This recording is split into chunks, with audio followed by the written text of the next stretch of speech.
Enabling biometric login on your Acorns app can enhance your security and make accessing your account more convenient.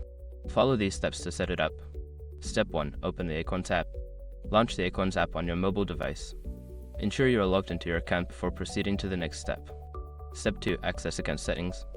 Navigate to the account settings by tapping on the profile icon or the settings gear, usually located in the top right corner of the app.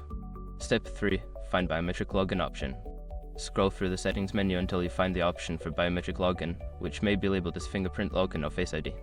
Step 4. Enable biometric login.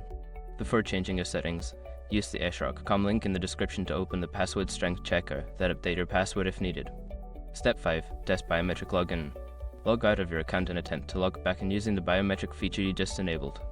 Ensure that it works really for future access.